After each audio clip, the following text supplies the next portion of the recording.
season long, really from 3 to 10.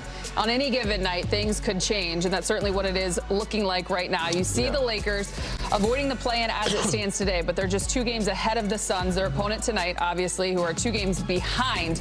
Were you a standings watcher? No, we were not allowed to in San Antonio. Okay. We saw it here and there, but we kind of, I'm going to say focus on it. We didn't really see it, or it didn't come to life until towards the end of the season. Safe to say, though, you do not want to drop below that line. You don't. There was one year we were a 2 seed, and it was so tight in the West. We lost the last game of the season and dropped to 7. And we ended up playing the Clippers in the first round, which should have been like a Western Conference Finals matchup. But yeah, we always just thought, like, if we take care of business, do what we're supposed to do, control what we need to control, we will land where we're supposed to land. And I think, you know, Lakers starting tonight, they can kind of not worry about the people that's behind them, but look at the people in front of them and try to catch. Obviously, you don't want to play like Denver in the first round. Yeah. But you want to try to figure out how you can they can possibly get some home court advantage if they finish out, you know, the last month of the season strong. So yeah, I don't think they're worried about Phoenix, but they can possibly catch Minnesota. But again, all in all, the bigger picture is being healthy and you're playing your best basketball, regardless of where the standings are. You mentioned the word forward, and that's the mentality that the Lakers have to have. Obviously, 25 games to go, and I think right now nothing's more important than whether it's mentality on what's going on in the standings or coming off that loss on Tuesday, being inside that locker room as I was, it had that feeling of this one got away. Yeah. So the mentality to move forward. We don't have to talk about the game per se, Danny, but how do you shift it? I mean, you got to shift your focus, right? Like, you got to understand, like, it's 48 minutes. It's a game of, you know, playing your best basketball 2 halves. I mean, they're 25-1. They only lost 1 game when leading going into the third quarter, fourth quarter. So ultimately, you just got to continue, like, find a way to put 2 halves together. They either start off slow sometimes and play a great second half, but they got to find a way to do it for 48 minutes and stay locked in. I know we had LeBron James talking post-game one time. You know, that's a championship team. They play for 48 minutes, energy and effort and focus. They have done it a few times. I've seen it, but most of the time it's like 4.5 or 4, you know, 1 quarter. They got to find a way to kind of put all 4 quarters together, and this is the time to do it and focus on, you know, just getting better. When you talk about LeBron James, oftentimes you hear that he's heard, seen, been around, done everything that you possibly can, seen it all in the league. How beneficial can it be to have just a mentality like that in a moment like this? It helps a ton, especially, but not just him. You know, you have Marcus Smart, who's been a part of this league for a long time and been in the Boston locker room. Great point. Even DeAndre's been around a while. Luka's been around a while. He's been to the finals, so he's seen. You know, Austin is still young and he's learning, but he's starting to become somewhat of a vet, you know, and picking up the slack in that sense. But having those experienced, seasoned minds help you a ton when it comes to, you know, playing games down the stretch and also getting into the play, like when you come into the playoff-like atmosphere or playing in playoff-like type games.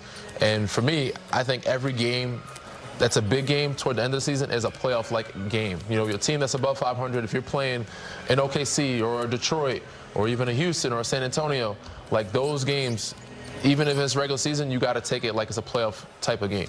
They often say that the golf course can help to clear your mind, and he did have a post yesterday that he was out golfing with John Rahm. So maybe that has helped to clear his mind. We hope so. I mean, I'm not a golfer. We need big game in there for that. We do. Yeah, golfing for me does not clear my mind. It only frustrates me a little more because I'm not good at it. Can't wait. You know that about yourself, then you're golden. For more, let's check in with Mike Trudell, who's joining us from the Mortgage Matchup Center. I feel like this arena's name has changed so many times, but nonetheless, he is in Phoenix. Hello, Mike. Is that what it is now? I was just on Instagram doing the location tag, and I was like, wait, it still said U.S. Airways on there? I was like, is that what it is? So thank you, Allie, for cleaning that up. I'm not going to worry about it. You would have thought that I would know, though, because I've already been here 4 times this season, right? Once in the preseason. This is the 3rd regular season game here. Remember the oddity of the Lakers playing here for that 2nd NBA Cup game after they lost in the quarterfinals to San Antonio at home, so they had to come here to play Phoenix, who lost against Oklahoma City in the other one. Blah, blah, blah. Point is, been here a lot, still didn't know the arena name. That's fine. That's what we have you for. Now, what I am focused on is just what J.J. Redick knows about this Phoenix Suns team, which albeit a little bit different today because they do have some key injuries. So here's J.J. as we get into the Suns. I think even going back to our first game against these guys in Palm Springs, you know, they were all together all summer. I think they had 19 guys here in September. I think Jordan has done a great job of establishing their identity, and they played to that identity regardless of who's in the lineup. Haven't seen much difference without Booker and Brooks. They they're going to play with pace. They're hunting threes. They're going to crash. They're going to be disruptive defensively. They're going to play hard. What are the main points of emphasis for you, given that kind of how they play and what leads to success against their style? We've got to sprint back first of all, and then we got to be physical for 24 seconds because they get to so many different actions. And then they crash, so we got to be able to box out, and then we have to do a good job of just taking care of the basketball. You've shared with us kind of the mantra that every game is its own thing. It's not necessarily carry over from the game before. I'm just curious, since the Orlando game, though, was there anything that you did or your coaching staff did to maybe clear the air by the way the game ended, or just move on from the disappointment of that? Well, yesterday was a travel day, and then we spent this morning getting ready for Phoenix. But, I mean, there's always things that we clean up. There was things in our Phoenix attack edit from the Orlando game that we cleaned up. There's things in the defensive edit that we clean up. But, yeah, there's always stuff to clean up. But in general, just move on from the way that thing ended. Well, I think that's not in general. I think there are specific times throughout the season where you talk about what just happened, and more than just your normal review. That you're not going to do that after every game. So, we had a great practice and meeting on Monday after the Boston game, and you don't need to belabor every single loss.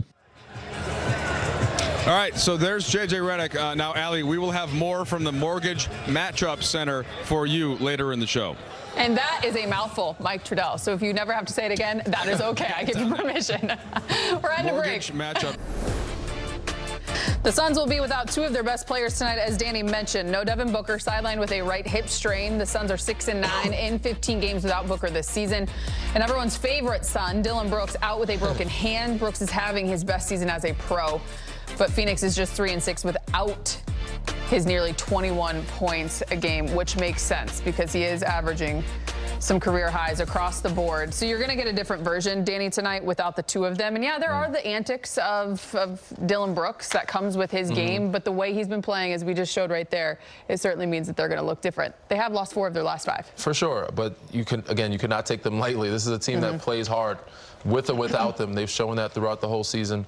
Coach I, shout out to him. Yep. Probably up for Coach of the Year this year because of those other guys like Gillespie, Ryan Dunn, Royce O'Neal. They got those guys, picking it up, next man up type mentality. Obviously, these two guys have been special this year. Brooks been special for a decade. Yep. So he's been playing great. Dillon is having a career year. He's playing well. You can tell he's been working on his game the last couple of years, getting after it, not just on the defensive end, but offensive end too. Knocking down shots, playing in the mid-post. So without that scoring, it's going to be tougher for, Phoenix to score. But again, they're chippy, they're edgy, they're motivated. And, Coach Out has got them playing very, very hard, so you cannot take them lightly. Any given night in the association, you can lose, regardless of who's on that floor. So you got to come and shake again. These are two guys, though, that you knew would be out. So from a scouting standpoint, as JJ mentioned, in terms of the way in which they began to prepare for Phoenix, with just one day in between, it helps to know. Not like a last minute. Yes, it helps to know way ahead of time instead of tip off. Yep. Either way, again, it's back to what we need to do. Yeah. We need to focus on, this is game 13 with our big three. We've only had 12 or 13 games. We got to make sure we are in rhythm, healthy, playing our best basketball, regardless of who steps on the floor from the opposing side, and executing what we need to execute offensively and defensively. 13 games of the big three. We're going to dive into that because it's certainly not been enough this season. But for now, Rui out this evening. He's dealing with an illness. Maybe this is an opportunity, one, first and foremost, that he gets healthy, but also, two, he's struggled a little bit to find some rhythm in the 3 games since post-All-Star, just 6 a game. How can he maybe use this as a good opportunity just to reset? I mean, obviously, All-Star break helps to reset, the mind and, the body, too, to kind of just get a little break away from the game. There was a stretch there where he came off the bench. He was unbelievable. He came out super aggressive. He was attack mode. He was like, this is my unit. This is my time to go. So that adjustment I thought was great for not only the group, but for him. we need to see more of that from him. We need to see him, take more initiative, more aggressiveness offensively, sealing in the post and transition some, getting the ball and attacking, in that second unit, taking his pull-ups, getting to that mid-range. Obviously, Austin back, this, I guess, a little bit less of basketball to go around, but he's still one of those guys they look to score in that second unit. Great transition by you. Look at you doing your job at a high clip. Austin Reeves scoreless in the first half the other night against Orlando. He did finish with 18, 6 of 16, 2 of 5 from deep. What do you need to see from him? Was that just kind of a one-off game? I think him and Luka kind of just struggled. It happens. There's not much I need to tell him or to see from him. I think he knows. He's one of those kids that's overly critical of himself to where he doesn't need to hear it from us or anybody else. I fully expect him to come in locked in tonight, hooping aggressive and leading that charge, not only with the first unit but the second unit as well, because he's a great secondary ball handler. He's a great guy that can get to the free throw line and create his own shot. But since the injury, since being back from injury, the only thing that I've seen a dip in it is him getting to the free throw line. But he's starting to figure that out, get his legs under him, still shooting it very well. Some nights it's just not going to be there, and I think that was just one of those nights. And again, I fully expect him to bounce back tonight and have a heck of a game. I think you're exactly right. The mentality when it comes to Austin Reeves, he knows exactly how he played. He doesn't need to be told what needs to be different. However, he did not speak to the media for the first time in possibly a long time. So his play will do the talking, I am sure. There you go. Austin Reeves, though, back in action, of course. We also have someone else joining us. But for now, Lakers and Suns to tip off at 6 p.m. right here on Spectrum Sportsnet. Jaden Green has only appeared in 11 games for the Suns this year. The veteran guard is averaging 13, 3, and 2 assists so far this season.